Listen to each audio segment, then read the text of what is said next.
تفتكروا ايه اكبر غلطة ممكن ست تعملها وهي زعلانة من جوزها؟ انها تسكت، ولا انها ترد، ولا تروح تشتكي لمامته؟ السلام عليكم ورحمة الله وبركاته. اللهم صل وسلم وبارك على سيدنا محمد. قبل ما نبدأ خلونا نقول الحمد لله على كل نعمة في حياتنا حتى لو بسيطة. اللهم بارك لنا فيما رزقتنا وزدنا من فضلك. النهاردة هشارك معاكم مشتريات الشهر، وربنا يجعلها خير وبركة على كل بيت يا رب. طيب يا حبايب قلبي، قبل اي حاجة عايزة بس اعتذر جدا عن صوتي عشان انا والله عندي برد. عايزة اقول لكم ان هو اقسم بالله مموتني حرفيا، فانا بعتذر ليكم جدا. طيب، اول حاجة يا بنات، هو فيديو بتاعي النهاردة هيبدأ كده بعد الفطار على طول. إيه، انا خلصت كده فطار الحمد لله، وقمت روقت كده حاجات بسيطة في المطبخ. ما كانش ورايا حاجات كتير لان انا اصلا كنت منضفاه قبل الفطار، يعني يا دوب بس غسلت حبة كده المواعين اللي طلعت من الفطار، وقلت اعمل كده كوباية قهوة تفوقني عشان انتوا عارفين طبعا اننا بنفطر من هنا، واقسم بالله بنتقلب مكاننا من هنا. وهنا بقى كانت مامتي وبابايا، ربنا يبارك لي فيهم يا رب ويخليهم ليا. جم وجابوا لي الحاجات دي، كانوا جايبين لي كده دستة جاتو، وجايبين لي فراخ، وجايبين لي سمنة، وجايبين لي زيت، وجايبين لي رز وكل البقوليات دي وسكر وشاي والله العظيم يا بنات، انا عاوزه اقول لكم ان انا بقالي 12 سنه متجوزه، وهو مفيش موسم او مفيش اصلا زياره ليهم يدخلوا كده عليا بايديهم فاضيه يعني. الله العظيم مش عارفة اقول لهم ايه، بس بجد ربنا يبارك لي فيهم ويخليهم ليا يا رب يا رب. طيب انا بعد بقى ما شربت قهوتي كده ورصيت الحاجة اللي مامتي جايبها لي، قلت انزل بقى اشوف مشتريات الشهر يا بنات، عشان التلاجة كانت على الحديد المجيد اقسم بالله. فقلت انزل كده املاها واجيب حاجة الشهر كله. انا فيها بنات، بنات كده بشوفها بتقول احنا ليه، هو مش شهر رمضان ده زي اي شهر، احنا ليه بنجيب الحاجات دي كلها وليه بنتعب نفسنا؟ لا، احنا ما بنتعبش نفسنا، احنا بنريح نفسنا. عايزة اقول لكم ان احنا الطبيعة بتاعتنا ان احنا يومنا كله خلصان في المطبخ، فاحنا بنستغل شهر رمضان ده يا بنات اننا نقرب لربنا اكتر. نصلي السنن منفوتهاش، نذكر ربنا، نقرأ قرآن، نسبح، مش عارف ايه، فمش هنقف نضيع اليوم كله في المطبخ. فاحنا بنجيب مشتريات الشهر كلها مش علشان الاكل، فكرة ان احنا ما بناكلش غير في رمضان، لا، هو فكرة اننا يبقى في وقت زي ما انا بقول لكم نعمل الحاجات اللي انا قلتها لكم دي، مش عشان خالص هو شهر مش زي بقية السنة. هو فعلا شهر مش زي بقية السنة من ناحية ان احنا بنبقى عايزين نقرب لربنا اكتر، فاحنا بس بنسهل على نفسنا، بنجيب الحاجة وبنظبطها وبنحضرها ان احنا نقوم نسوي على طول، ويبقى بقية الوقت نتقرب فيه اكتر لربنا. فانا نزلت يا بنات جبت كرتونة البيض دي. انا بحب انا وزوجي يعني والبنات بنحب البيض البلدي ده، مش بنحب بصراحة الأحمر خالص. فجبت كرتونة كده بلدي، والكرومباية الصغننة دي برضو لقيتها، ما جبتش كرومب كتير لان انا كده كده اصلا مخزنة، بس لما ببقى بشتري خضار او حاجة وعجبني كرومباية وكده فبجيبها معايا بالمرة، مش هتخسر يعني. انا بحب كده كده حاجة المحشي تبقى موجودة في الفريزر، يعني ببقى مجهزة كل حاجة للمحشي في الفريزر، لان هي لما بتطلب معانا محشي بتطلب مرة واحدة، فما اقعدش بقى احتاس وادور واعمل، بلاقي حاجته كلها في الفريزر. جبت برضو البتنجان الاسمر ده، ما بكترش منه برضو عشان ما يبصي عندي. والبتنجان الابيض الطويل ده انا لفيت على بتنجان للمحشي، تقريبا مش بيبقى موجود في الشتاء البتنجان. أنا بحب البتنجانية ان هي اللي هي يا دوبك طول الصبع كده، تبقى صغيرة كده. فما لقيتش بصراحة، دورت ما لقيتش، فجبت البتنجان الطويل ده، وانا كده كده بقسمه نصين، يعني بقسمه نصين. وعايزه اقول لكم يا بنات ان انا اصلا مش بقليه في الزيت خالص. انا بغلي ميه، يعني بغلي شويه ميه ونص كمية المية زيت، وبسيبها لما بتغلي، وبقور البتنجان وبغسله كويس وبحطه فيها لحد ما احس ان هو خد شكل نفس الشكل اللي بياخده لما بتيجي تقليه كده في الزيت. اقسم بالله يا بنات الحركة دي بتخليه زبدة زبدة، وما بيبقاش بقى كله زيت كده وشارب زيت كتير. لا جربوا الحركة دي تحفة قوي. وبطلعه بفرزه في الفريزر وبطلعه من الفريزر على الحشو على طول، بيبقى اقسم بالله تحفة. طيب وجبت برضو البطاطس، وجبت بطاطس برضو. البطاطس يا بنات انا بسمع ان هما بيقولوا لازم تجيبوها، سوري يعني عليها اللي هو الطين ده. بيقولوا البطاطس الطينية دي هي دي بتاعة التحمير، لكن اللي بتبقى عليها رمل دي بتتحرق، بتبقى للطبخ. يعني مش عارفة انا بقول كده صح ولا ايه، بس انا سمعت كده يعني. وجبت خضرة برضو للمحشي، بجيب بزيادة لان برضو يا بنات الخضرة بفرزها، لان المحشي اكيد مش هيقف على الخضرة، يعني مش هيبقى عندي كل حاجة وهيقف على الخضرة.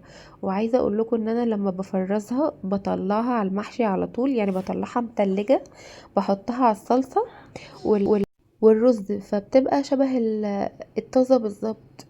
فانا بجيبها برضو كده واغسلها حلو وانشفها واقطعها وبعينها في الفريزر. وجبت برضو طماطم كده على قد الطبخ، انا كده كده كنت جايبة قفص ومفرزة معاكم، صلصتها كلها وعينتها برضو، فجبت بس على قد كده للطبخ. وجبت الفلفل الالوان ده، كان خلاص هيقرب يخلص مني في الفريزر اللي انا مفرزاه، فقلت برضو اجيب كده واقطعه برضو وعينه. وجبت فلفل شطة اللي هو الطويل ده، وجبت فلفل اخضر. بحب اجيب في الفلفل الاخضر، يعني بنوع في الاحجام، بجيب صغير عشان بحب احط في المحشي 3 4 كده من الصغير ده، وبجيب بقى كبير للتقطيع عادي سلطة كده. وجبت برضو خيار، بحب الخيار اجيبه اللي هو الرفيع اللي هو الناشف ده، اللي تيجي تقطميها تحس ان هي بتقرمش كده. ما بحبش بصراحة اجيب الخيار اللي هو الحجم الكبير ده، بحس ان هو من جوه كله بيبقى مية. و جبت الرز اللي هو البسمتي ده، بجيب نصين كده، نص ونص، بجيب كيلو نصين، نص ونص. وجبت برضو المكرونة دي، بحب اجيب من كل نوع مكرونة كده كيسين. الاسباجيتي الوحيدة اللي احنا عشان ما بتحبهاش اصلا، يعني جوزي الوحيد اللي بيحبها، فبعملها له كده برضو مرة، بس احنا ما بنحبهاش خالص. حتى في صينية المكرونة البشاميل دي بحط اللي هي الاقلام بس، مش بحط الاسباجيتي دي نهائي، بصراحة صعبة في الاكل يعني. وبحس ان هي مش بتشيل صلصة كتير، انا بحب اغرق المكرونة صلصة. وجبت عدس اصفر برضو. وهنا كنت جبت اللي هو الفيجيتار الكريسبي ده، انا كنت عمالة كده اقلب فيه لان اتصدمت، لان انا بجيبه على طول يا بنات من اللي هو بتاع مايوي، شركة مايوي. فانا سألت الراجل ده بتاع شركة مايوي، قال لي اه هو، فما دققتش بقى. وعايزة اقول لكم ان انا كل مرة بجيبه بتخمي فيه اقسم بالله، وبرضو ما بحرمش ان انا ادور فيه. ف فاللي هو التقليد ده يا بنات انا تبلت بيه قبل كده، اقسم بالله كأني باكل توم باودر. انتي اصلا بتشميه بمجرد ما بتفتحي الكيس وتشميه، هو عبارة عن توم باودر بيخلي طعم الحاجة صعبة. فانا الحل ان انا بقوم بقى جايبة كيس من اللي هو بتاع ماي واي اللي هو الاصلي، وبقلبهم على بعض فبيظبطوا الطعم، فهعمل كده ان شاء الله. وجبت برضو كيس سحلب كده، كان حلو عنده قوي برضو، هو اللي بيعمل توليفة كده، وقال لي خديه بصراحة وانا جربته تحفة قوي. وجبت بقى البهارات اللي ناقصاني، بجيب ب20 جبت ب20 فلفل اسمر، وب20 كمون، وب20 بهارات رز بسمتي بحبها قوي. وجبت ب10 بهارات بطاطس. وجبت بهارات المحشي طبعا، بموت فيها لازم اجيبها، ما بقدرش اعمل المحشي من غيرها. وجبت هنا كيس فاصوليا صغير كده عشان احنا ما بنحبوش خالص، بجيبه برضو عشان جوزي. وجبت برضو كيس كده لبن بخيره، بعمل بيه البشاميل، اعمل بيه حاجة. طبعا معجنات او اي حاجة بجيب لبن بلدي. وجبت هنا علبة سمنة، بحب سمنة جنة دي تحفة، عاملة شبه الزبدة بالظبط. يعني بحب الجنة صفرة دي قوي، بموت فيها. وجبت برضو كده ازازة خل، وجبت علبة دريم كاكاو. الكاكاو ده يا بنات، يا نهار ابيض، شوكليت كده خام فظيعة. بعمل بيه المهلبية، اللي هو البودنج الشوكولاتة ده، رهيبة رهيبة. وفي الكيك رهيبة.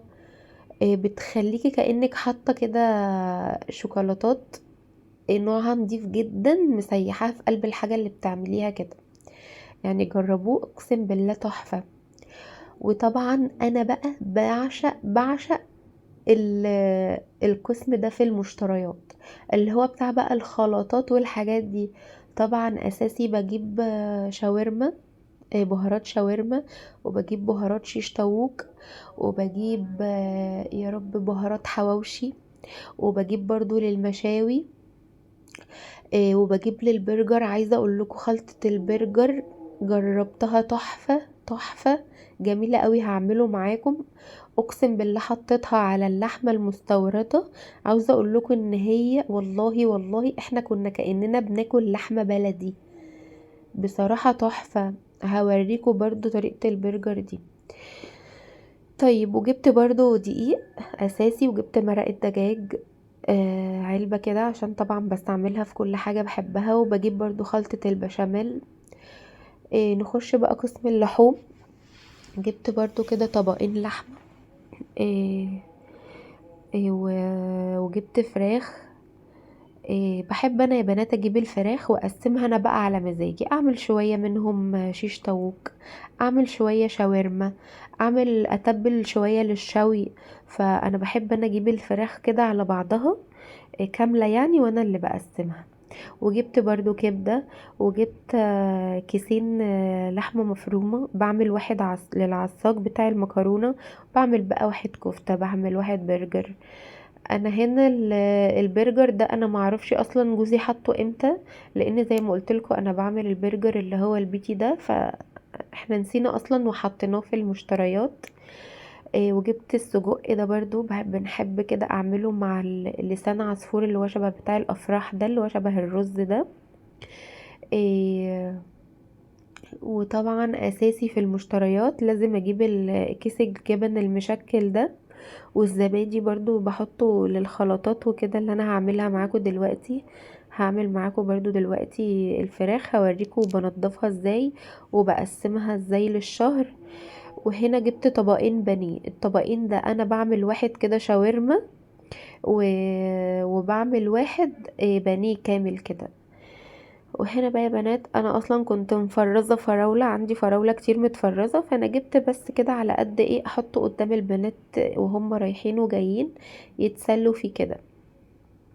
والكيوي ده برضو كان عند الراجل، للاسف كان ناشف قوي، بس انا جبته برضو عشان بنوتي كانت طالباه مني، فجبته لها. و... وده كان سائل للناموس طبعا. وجبت كمان ورق العنب ده. عايزه اقول لكم ان شركه بسمه دي اقسم بالله بعشقها، ورق العنب بتاعها فظيع، والملوخيه بتاعها فظيعه، والبسله بتاعها، كل حاجه فيها جميله قوي. بالذات ورق العنب ده، انا كنت بجرب ورق العنب بتاع البرطمانات. عاوزه اقول لكم اقسم بالله يا بنات صعب، صعب، ومهما اغسل فيه ومهما يتسلق ومهما عملت فيه كل اللي البنات قالوا لي عليه، برضو وحش قوي. فالمواد اصلا الحافظة اللي بتبقى فيه دي هي دي اللي بتخلي طعمه صعب. فهنا قلت بقى الرف اللي انا بحط فيه البهارات والتوابل وكده كان طبعا انا كنت سايباه لحد ما جاب اخره خالص. وقلت كده كده يعني انا لما اشتري مشتريات الشهر انا هبقى انضفه وارص الحاجة فيه كويسة يعني، وعلى نظافة وكده. طيب هنبتدي بقى نرص الحاجة كده سوا مع بعض. انا طبعا كرتونة البيض دي انا مش هعرف احطها في التلاجة، فوصلت الحل يعني ان انا اقسم الكرتونة بتاعتها كده نصين، واحطها فوق بعض واحطها في التلاجة عشان ما تاخدش مكان. ايوه زي ما انتوا شفتوا كده، لان حتى في كده مكان في باب التلاجة اللي هو بيبقى بتاع البيت ده صغير خالص، هو تقريبا ما بياخدش غير 8 بيضات. وكمان ما عنديش العلبة اللي بيتحط فيها البيض، فقلت اتصرف يعني كده على ما اجيب اللي هي العلبة بتاعة البيض دي. فانا قسمت الكرتونة كده ورصيتهم زي ما انتوا شايفين كده، بس حسيت ان في بيض هنا على الطروف هيقع، فقلت ايوه، ايوه دي اللي انا بعمل بحط فيها. قلت ايه البيض اللي هو حسيت ان هو هيقع ده حطيته برضو فيها، وبصراحة ما خدتش مكان في التلاجة خالص، كانت فكرة حلوة يعني. وهنا حطيت بقى الفواكه كده و... وقطعت برضو الفراولة كده للبنات، الجزء اللي هو مش بيتاكل فيها ده، وغسلته كويس عشان برضو ايه يبقى قدامهم كده رايحين جايين ياكلوا فيه جاهز على طول على الاكل. وغلفتهم كده في الاكياس برضو عشان اعينهم دلوقتي في التلاجة. وهنا بقى تبدأ المعركة، اكتر معركة يعني صعبة في حياتي، هي تنظيف الفراخ. ليه بقى؟ لان انا بحس ان انا بحارب مع الفرخة، يعني اقسم بالله الورك بيدخل معايا متر بيطلع ربع متر من كتر ما انا بقعد اشيل الدهون اللي فيه، واقعد احنتف فيه من هنا واشيل من هنا. ف بحس اصلا ان القطعة بتبقى خلاص بتستنجد في ايدي. فانا عايزة اقول لكم على طريقتي في التنظيف. انا بجيب الفراخ طبعا، اول حاجة بعملها انا بشيل الدهون، اي دهن قطعة ملهاش اي 30 لازمة فيها بشيلها، عشان احنا بنتقرف جدا يا بنات من حوار الدهون اللي بيبقى في الفراخ او اللحمة عامة. انتوا حتى لو شفتوا قطعة اللحمة اللي احنا جايبينها يعني ما فيهاش اصلا دهن خالص، احنا من النوع اللي احنا مش بنحب الدهون خالص. فانا هنا كنت بطلع كده الصدور عشان بقى اشوف انا هعمل بيها شيش طاووق هعمل بيها ايه. وكنت برضو بسيب كده كنت برضو بسيب قطع صدور عشان في نفس الوقت اللي اتبقى دي تبقى ايه يعني إيه تنفع ان هي تتاكل. عايزه اقول لكم ان احنا والله دي حاجه غصب عننا برضو، ان احنا ولا بناكل الرقبه بتاعه الفراخ ولا الكبده ولا القنصه. ما بنحبهمش خالص. وحاولت برضو ان انا اكلهم لبناتي، والله العظيم غصب عننا يعني انتوا عارفين يعني النفس وكده.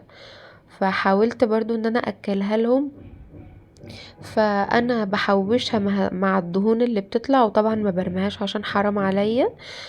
بحوش كده شوية حلوين، كل ما اجيب فراخ احوش حبة على حبة لحد ما اعمل كيس محترم كده، وبنزل اديها للكلاب اللي في الشارع. بصراحة يعني هم اولى بيها عشان حرام جدا ان هم يترموا.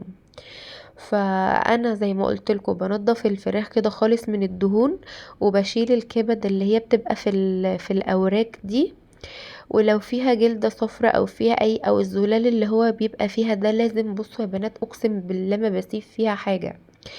وبعد كده بدعكها كويس قوي بالملح وبالدقيق، وبنقعها في ليمون وفي خل، وبحط على المية بتاع النقع بتاعها بحط زنجبيل وبحط قرفة. طبعا بتطلع عايزه اقول لكم قشطه وريحتها تحفه. انا عايزه اقول لكم ان من كتر نظافتي في الفراخ، والله عشان انا مش شكر في نفسي، بس من كتر نظافتي في الفراخ انا جوزي وبناتي ما بيعرفوش اصلا ياكلوا الفراخ دي بالذات من ايد اي حد.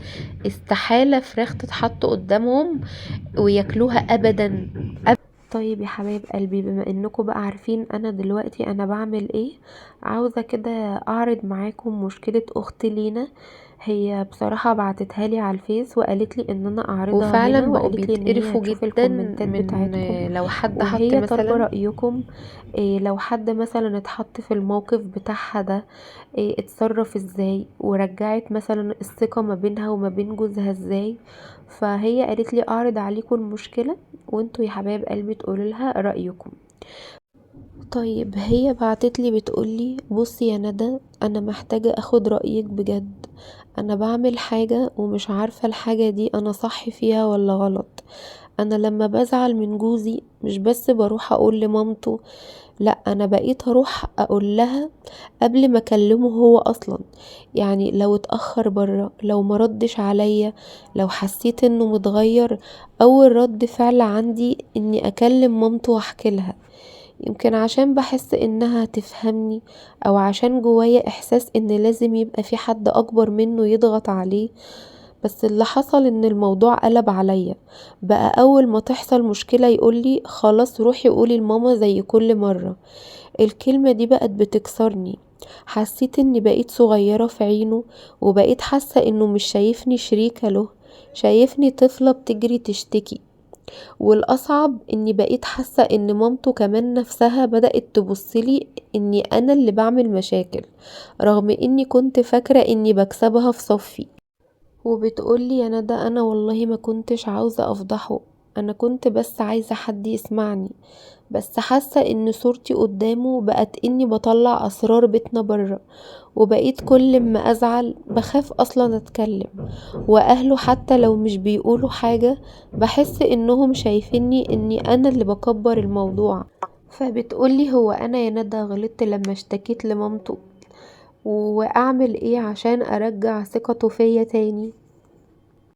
فعايزة اقولك يا حبيبة قلبي ما تزعليش، انتي طبعا مش غلطانة. هو كل الحكاية بس ان انتي كنتي عاوزة حد يسمعك، بس ما ينفعش ان انتي تحكي لمامته، لانه هو مهما كان ابنها فاستحالة هتقف في صفك عليه. فهقولك نصيحة واسمعيها مني، بيت جوزك يا حبيبتي مش محكمة، واهله دول مش لجنة تحقيق. ايام الخطوبة كانت مرحلة ضحك ومجاملات واهتمام، وانتي بنتنا عشان المركب تمشي يعني. لكن بعد كتب الكتاب طبعا المعادلة اتغيرت، بقيتي زوجة ابنهم، وهو لسه ابنهم ودمهم. مهما حصل بينك وبينه، اول غريزة عندهم مش العدل طبعا، اول غريزة عندهم الحماية، انهم يحموه. فلو رحتي تشتكي وتقولي ابنكم زعلني ضايقني غلط في حقي، فهتبقي مستنية ايه؟ نادر جدا لما تسمعي انتي معاكي حق يا بنتي. الغالب هتسمعي اصل انتي مكبرة الموضوع، او هو ماهوش قصده، او ده طبعه، او معلش يستحمليه. وبالذات كمان بقى لو العلاقة اصلا فيها توتر ما بينك وما بينهم، هتبقى الشكوى دي كأنها كده شرارة تحت الرماد. والنتيجة ايه؟ مشكلتك هتكبر، والجدار بينك وبين جوزك هيعلى، وزي ما انتي قلتي هتبقي انتي قدامهم الطرف اللي بيطلع اسرار البيت بره.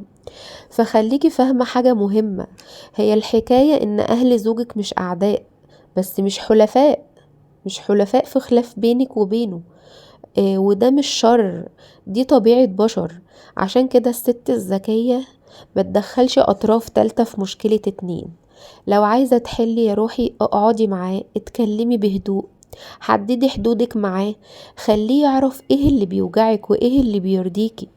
ولو انتي محتاجة فضفضة روحي لحد امين، حد بيحبك من غير تحيز. لكن ما تفتحيش باب لو اتفتح صعب هيتقفل. لان الحقيقة الست لما بتدخل اهل جوزها في مشاكلها مش بس بتخسر الجولة، لا هي بتخسر مكانها كله. فيا بنات البيت ده بيبقى اسرار، والاسرار لما بتطلع ما بترجعش عمرها زي ما كانت. خلي خلافك بينك وبينه، وخلي كرامتك محفوظة، وخلي ذكائك سابق مشاعرك. اسمعيني كويس يا حبيبي، بإذن الله اللي اتكسر ممكن يتصلح. أول خطوة هتعمليها إنك تقفلي الباب ده تماما، يعني مفيش أي تفاصيل بينك انتي وجوزك تخرج بره تاني مهما حصل. مهما حصل ما تطلعيش أي سر بينك وما بين جوزك بره. وتاني حاجة هتعمليها إنك ترجعي له إحساس الأمان. ازاي بقى؟ هتقعدي معاه وتقولي له انا بصراحه غلط لما كنت بطلع مشاكلنا بره، وندمت ومش هتتكرر والله تاني. واخر حاجه بقى واهم حاجه، ان انتي دايما هتمدحيه قدام اهله. طول ما انتوا قاعدين كده تمدحيه وتذكري مواقفه الحلوه وتتكلمي عنها، وخلي الصوره اللي اترسمت تتغير مع الوقت بافعالك مش بكلامك. ودايما افتكر الجملة دي يا روحي، اللي بيطلع أسرار بيته بره بيفتح على نفسه باب الناس عمرها ما هتقفله ولا هتنسى.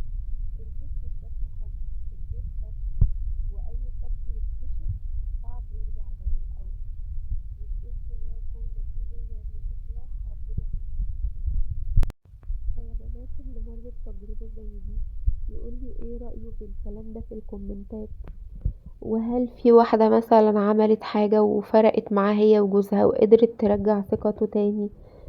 لا، انا عارفة ان ممكن الحوار ده يحصل مع بنات كتير، وانها بتبقى مش فاهمة ومفكرة بقى ان اهل جوزها يقفوا معاها. لا طبعا، لا استحالة. هو مهما كان ابنهم زي ما انا قلتلكم. فعايزاكم برضو تقولوا لها كده تطمنوها، لان هي خايفة لعلاقتها ما ترجعش مع جوزها زي الاول. بس باذن الله كل حاجة بتتصلح. طيب يا حبايب قلبي، ارجع بقى معاكم للوصفات بتاعنا الخطيرة. انا هنا خدت كيس لحمة مفرومة من اللي انا جايباه ده، وحطيت عليه بصل. بصفي البصل من المية بتاعته خالص، وبحطها عليه، وبحط شوية بقدونس برضو، وبحط كده ملح وفلفل اسمر وجوز الطيب. بحب يا بنات ما كترش في البهارات بصراحة بتاعة الكفتة، عشان برضو طعم اللحمة يبقى باين فيها. يعني بحط برضو بس مش بكتر قوي، عشان ما احسش ان انا باكل في بهارات. يعني بحب احس بطعم اللحمة كده فيها.